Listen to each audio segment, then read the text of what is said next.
Kag sa numero 1 sa mga balita, subong nga adlaw.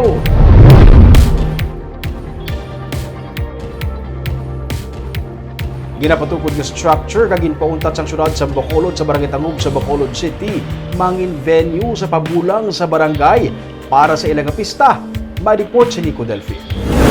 Ginpauntat na sang Office of the Building Official ang construction sang structure nga ginapatihan bulangan sa purok pagidait sa Barangay Tangub bangod sang kakulang sang building permit. Pero may nakaschedule na nga pabulang ang barangay para sa pagsaulog sang ila kapistahan sa Domingo. Suno kay punong Barangay Noli Villarosa, aprobado sang konseho ang schedule sang pabulang kag ang lugar man lamang sang tag-iya sang propiedad ang ginaayo nga gamiton sang barangay para sa among nga aktibidad. Purpista purpose sa mo man na yung kanulam namon.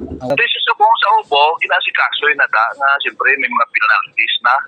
Di ang iya na iya nga umano niya gid anay antes na yung gamiton.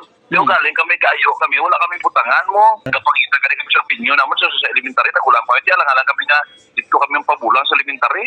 Ginsiling naman ni Secretary to the Mayor Carol Joseph Chiu nga ang paghatag sang syudad sang approval ang para lang sa gininyo nga special permit sa pabulang sang barangay nga para man sa pista sini. Pero wala nagakasuyiran nga aprobado man ang pag-operate sang lugar bilang isa ka regular nga bulangan. May concern sa pagsiya sa luta, no? May barangay resolutions, may dipasarang barangay resolution, dipasuluti sa dunian, then may isang kunyang pang-lungsod resolution. What SP resolution, allowing na sa ang property na inaya with the consent, kaya that is for a limited period. That is only not 3 days. Hindi na yan kasi na operation ng sakit nila. Saya. For the meantime lang, for the fiesta lang, for the duration.